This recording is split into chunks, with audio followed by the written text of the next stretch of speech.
Oke, perkenalkan aku Atias Putri Nur Afni dari angkatan 21. Saat ini aku masih magang di BPRSW, itu salah satu unit dari Dinas Sosial. Di BPRSW ini kita istilahnya mendampingi teman-teman dengan beberapa latar belakang yang berbeda.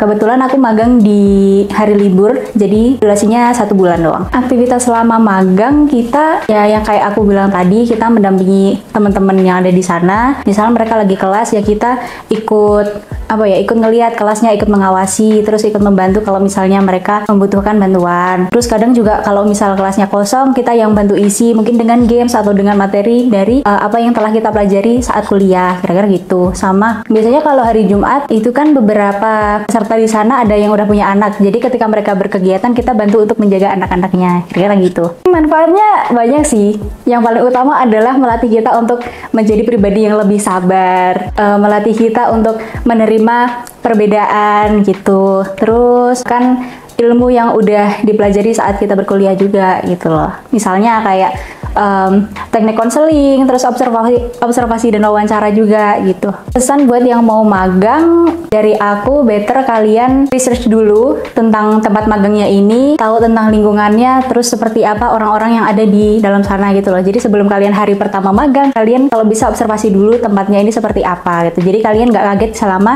menjalani magang itu. Assalamualaikum warahmatullahi wabarakatuh. Halo semuanya, perkenalkan nama saya Rizky Fitriati Purwaningrum. Saya angkatan 2017, Fakultas Psikologi Universitas Ahmad Dahlan. Saya melaksanakan magang di bidang klinis di instansi Rifka Nisa Women Crisis Center selama 1 bulan. Nah, untuk kegiatannya nih selama magang, itu saya memegang hotline, kemudian juga melaksanakan konseling online terhadap klien-klien yang mengalami KBGO atau kekerasan berbasis gender online, kemudian juga kekerasan dalam pacaran. Kemudian juga saya melakukan pendampingan secara langsung terhadap pasien atau klien yang mengalami kekerasan dalam rumah tangga. Selain itu, saya juga mendampingi pasien untuk melakukan rujukan ke fasilitas kesehatan, yaitu rumah sakit, terutama rumah sakit Anti Rapih dan Sarjito untuk menemui psikiater. Kemudian kita juga bekerja sama dengan Polda untuk membantu klien-klien yang mengalami kekerasan dalam rumah tangga serta konselor dalam bidang hukum seperti itu. Nah, kemudian manfaat yang saya dapatkan dari magang klinis adalah yang pertama, saya bisa meningkatkan kemampuan saya dalam observasi, wawancara, kemudian kemampuan micro skill yaitu kemampuan konseling seperti memberikan empati, kemudian beberapa skill-skill terkait dengan konseling itu sendiri begitu.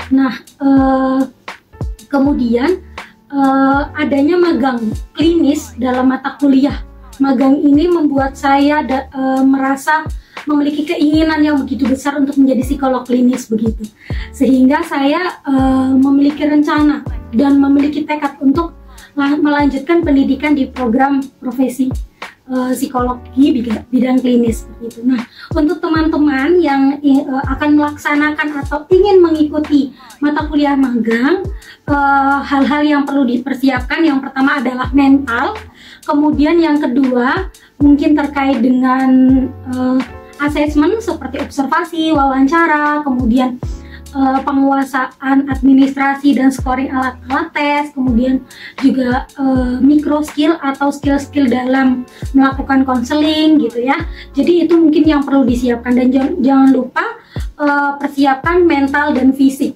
karena kita akan mendampingi pasien-pasien atau klien-klien yang sangat membutuhkan kita sebagai pendamping psikologi maupun sebagai konselor begitu. Saya Syafiq Nirfusaki, saya angkatan 2020. Saya mengikuti program magang MSIB di PT Menara Indonesia yang biasa dikenal sama ENOS. Saya magang selama 4,5 bulan.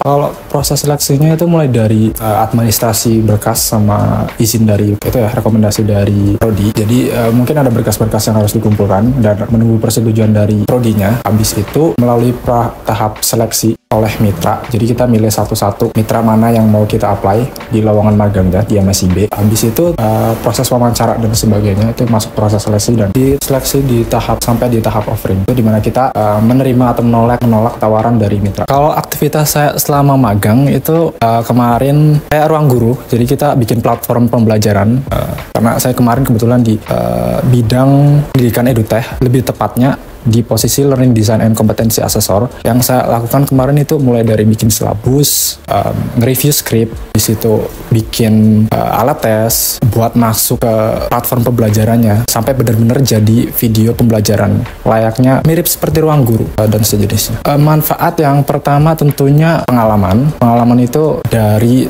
apa yang saya pelajari selama kuliah, mungkin jadi ajang saya buat mengimplementasikan apa yang saya pelajari, mencoba menantang diri buat mengaplikasikan teori-teori yang selama ini saya pelajari. Terus juga agile maksudnya itu kolaborasi yang penuh sama entah itu rekan kerja atau atasan, leadership dan teamwork tentunya. Yang perlu dipersiapkan tentunya yang pertama CV, surat lamaran. Dipersiapkan CV itu seperti CV biasa lah, yang berisi pengalaman, terus deskripsi diri, skill, kompetensi. Habis itu berkas-berkas yang diperlukan biasanya kayak kartu BPJS, KTP.